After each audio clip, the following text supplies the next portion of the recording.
of section 10 notes or section 10.5. So put it here.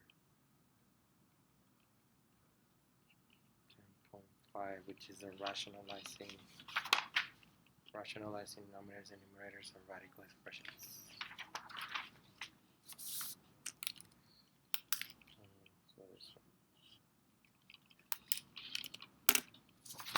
So now we're gonna rationalize denominators and also numerators having two terms. So this one is asking you to rationalize its denominator, and I'm only gonna do maybe one. Let me see. There's another.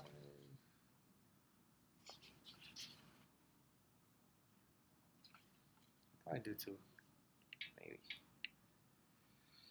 So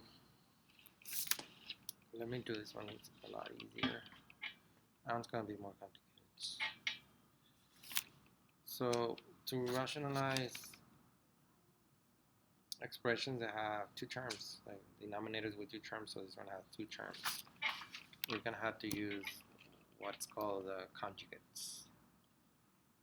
So to rationalize, again, expressions where the denominator has two terms, in order to rationalize those types, we need to use conjugates. And if you guys remember the product of the sum and differences of two terms, which is this, a plus b, a minus b, and then it would equal that, a squared minus b squared. These two expressions talking about these two are called conjugates of each other. These are conjugates, these ones, not this. These two are conjugates. To rationalize a numerator or denominator that is a sum or difference of two terms, we use conjugates.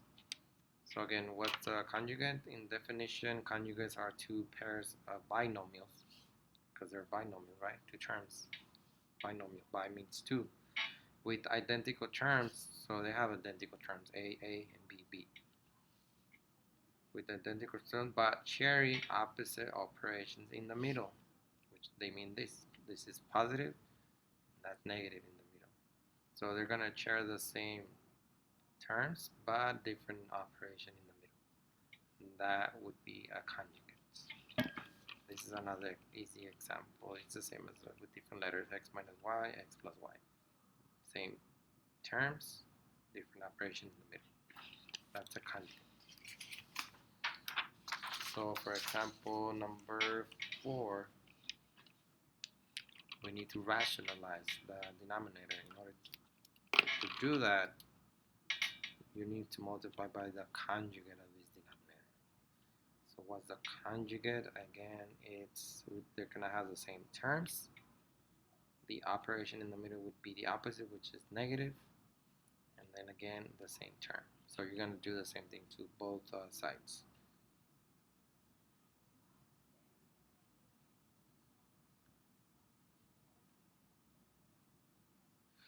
Like that. And then the same process, we're gonna multiply like that. So let me put it in blue now. So 2 times, I'm gonna leave it separate factor. I don't wanna put it together yet because something might simplify. So it's a good practice when you're multiplying these terms that do not distribute. Just leave it like that. So the bottom part would just be this times that. So 3 square root of 2 plus 4. And then this is going to show you why this method works. It's going to eliminate those radicals. So I'm not doing this ones here. So then I won't have enough space. So the top, keep it 3 square root of 2 minus 4. And then this one we're gonna FOIL. So you see at the end everything, you're gonna use everything you've learned in this class. FOIL, binomials, all the vocabulary, if you guys are paying attention. Factoring, so many things, everything put together at the end. So 3 times that. So 3, and I'm gonna take the extra steps. 3 squared times 3 square root of 2, I mean 3 square root of 2. 3 square root of 2 times 3 square root of 2. They're both positive, so positive. So positive, negative, we're working with this number first. So you're going to have a negative, positive, negative, negative. Now 3 times 4, 12, and then square root of 2. And this one in the middle. So 4 times 3, 12 plus, and then square root of 2. And then negative, positive, negative, so you're going to have a negative here. 4 times 4, 16. So this is why this works. It always eliminates everything, and you'll see how that is eliminated. But right now, let's eliminate this. If you guys notice this part, they have the same radical and they have the same index, so you are able to combine the coefficients. So negative 12 plus 12, this thing becomes a 0. It goes away, these two parts. So let's copy it now. So 3 square root of 2 minus 4 over, and let's combine these. 3 times 3 is 9. Remember, these two numbers can be put together inside the radical because they have the same index. 2 times 2, all of these went away, so you have minus 16.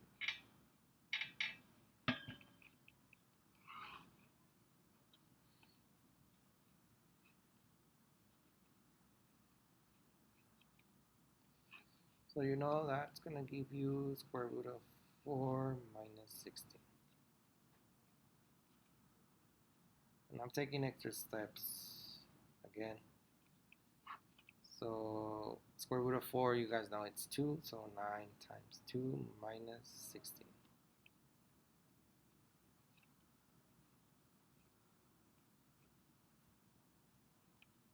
So 9 minus 2 would be, 9 times 2 would be 18 minus the 16.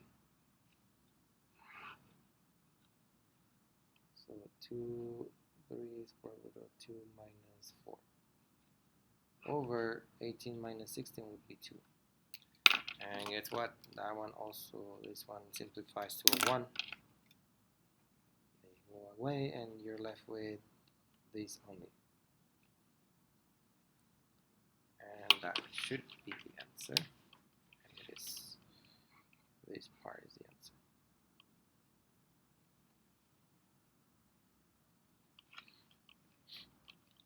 That's it for that one.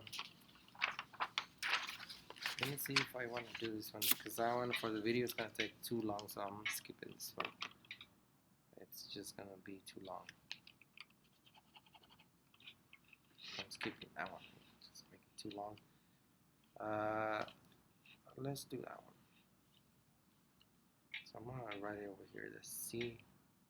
That way I can go that way.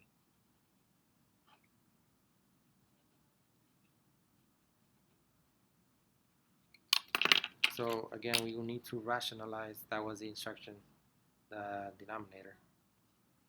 So we're going to multiply by the conjugate. So again, it's the same terms, 3x, different operation in the middle, minus square root of n. Same thing over here.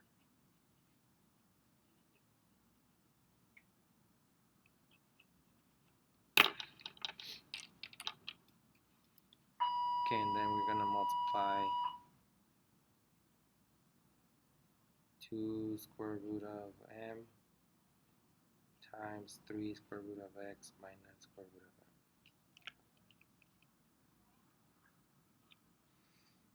m over, and then we're going to have to FOIL this thing.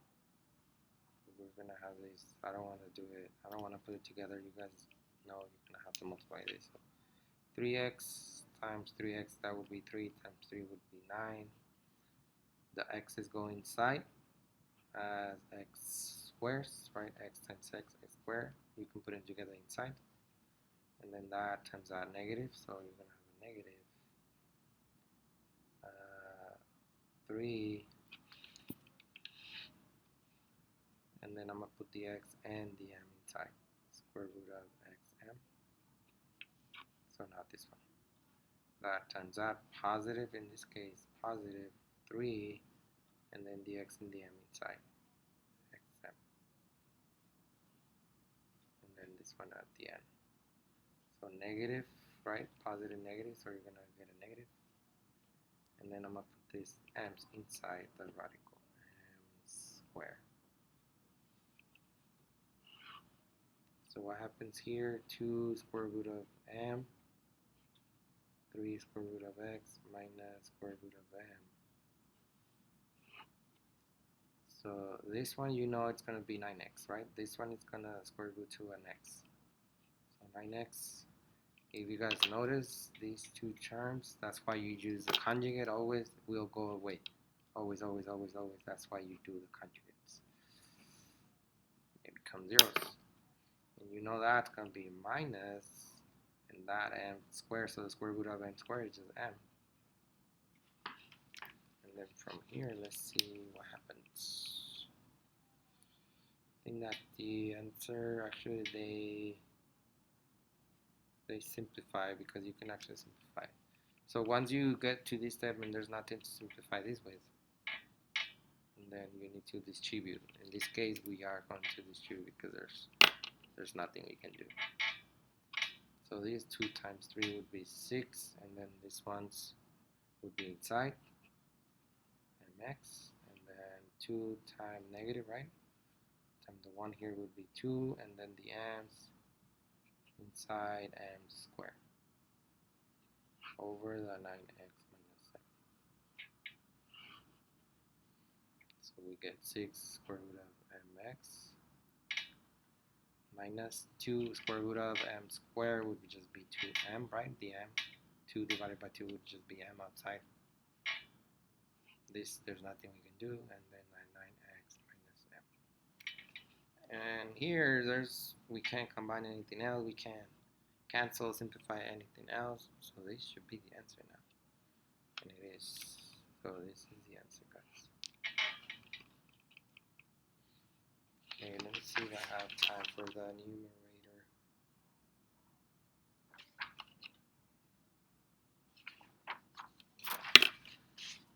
So numerator, rationalize numerator. It's the same concept, but now it's a numerator. You need to be careful. We're doing the same thing, but now we're trying to get rid of this. So, and you do this numerator thing when you're dealing with limiting calculus and stuff like that. I remember something. So it might help also if you're taking calculus. So we need to eliminate this radical here, and we need to make that into a perfect cube root. So 2 can be, we can make it into an 8 because we know 8 is a perfect cube root. So we need to multiply 2 by 4. 2 times 4 gives us that 8. That x has a 2, so we need one more x to have 3, because 3 would be divisible by that index. So we need one more x, so 4x. So now we're going the other way. We're going backwards, numerators. Same concepts. Same idea. So this is a cube, right? So now we can put everything together inside the radical. So 2 times 4 is 8. X squared times x, you add the exponents. X cubed. X cubed, yes. And then this, we're going to put everything inside. And this is cube again, I forgot. So 5 times 4 would be 20, and then x, y.